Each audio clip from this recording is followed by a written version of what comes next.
কাইটা ব্যাট করে রাখছে, ঠিক আছে। এটা ওই করোনা যখন শুরু হয় 2021 সাল থেকে 22 সালের ভিতরে, আমার চাকরিটা গেছে 2021 এবং 2021 সালের ডিসেম্বরে। এই ফ্যাসিস্ট সরকারের আমলে কিছু সুবিধাবাদী, আমি কারো নাম বলতে চাই না, আমি বিচারও চাই না। আমার সাথে যে অন্যায় করা হয়েছে তার বিচার বাংলার মাটিতে নাই, সেই জন্য আমি বিচার কেউ করতে পারবে না, আমি বিচার চাই না। আমি চাই, আমার 3টা বাচ্চা আছে, আমার স্ত্রী আছে। একজন সৈনিক কোনোদিন স্বপ্ন দেখে না 10 তলা 20 তলা বাড়ির। একজন সৈনিক স্বপ্ন দেখে এক মুঠ ডাল ভাত খেয়ে সম্মানের সহিত বেঁচে থাকার জন্য। আমিও চাই, আমি 22 বছর চাকরিতে, আমার মতো যারা আছে প্রত্যেকটা মানুষ, যেহেতু তারাই স্বাধীন দেশের নাগরিক, তার স্ত্রী সন্তানকে নিয়ে করে ডাল ভাত খেয়ে বেঁচে থাকার জন্য হয় আমাদের চাকরিতে পূর্ণবল, না হয় পেনশন।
সাংবাদিক ভাইদের কাজ করতে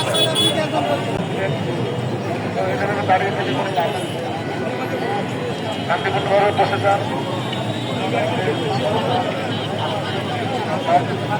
আর